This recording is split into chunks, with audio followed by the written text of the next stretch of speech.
Night fell. In the middle of the city, alarms blinked across a dozen bank monitors. Servers screamed error messages. Within minutes, millions moved out of accounts, gone. Detective Ryan Cole arrived at the chaos. He didn't shout or gesture. He walked straight to the screens and watched rows of logs flash by. Beside him, Maya, his cyber analyst, frowned at the code. "There's a pattern," Maya said. "Every payload ends with the same mark, a single letter, Z." Ryan watched the mark like it was a face. "Z isn't stealing for profit," he said quietly. "He's sending a message. Whoever planted this wants people to feel unsafe." They sealed the server room, kept the bank on lockdown, and started tracing the digital footprints. The city slept. The hunt began. Ryan's team built a bait, a fake encrypted vault set to broadcast a juicy target. It looked real to anyone probing the net, a prize worth breaking through. Maya wrapped it in signatures similar to previous attacks so Z would recognize it. At 2:43 a.m., the trap lit up. Z poked, then pushed. Maya watched the tracer hop across proxies. It jumped countries, then slowed, and finally settled inside the city. The cursor blinked like a heartbeat. They moved fast and quiet. Ryan arranged the perimeter. Marcus and the tactical squad surrounded an old internet cafe flagged by the trace. Cameras fed into Maya's console. Ryan checked his team. Calm, steady, ready. Inside the cafe, a single laptop glowed.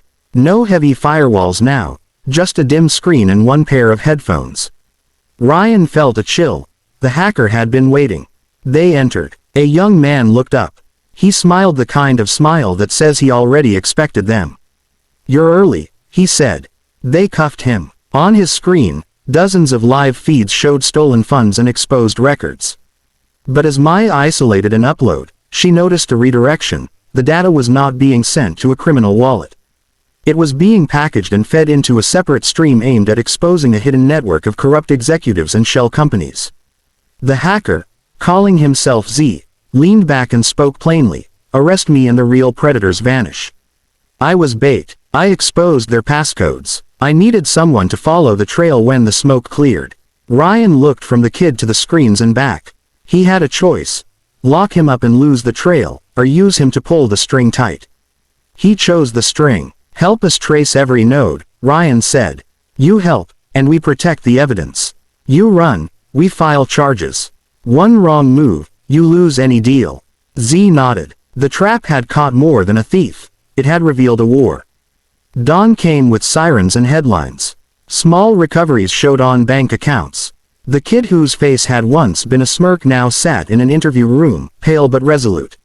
He started naming names, sending Ryan and Maya a list of servers, shell companies, and encrypted drop points. Over the next days, the unit moved like a single machine. Raids rolled out, evidence was pulled, and men in suits who once seemed untouchable had to answer questions. Not every piece fell cleanly into place. Some leads went cold, others boiled into breakthroughs. Ryan stood one morning looking at a wall of maps and code traces. He lit a cigarette, then crushed it. "This isn't over," he said. Maya tapped a file on the screen. Another mark, a different letter, blinking in the dark.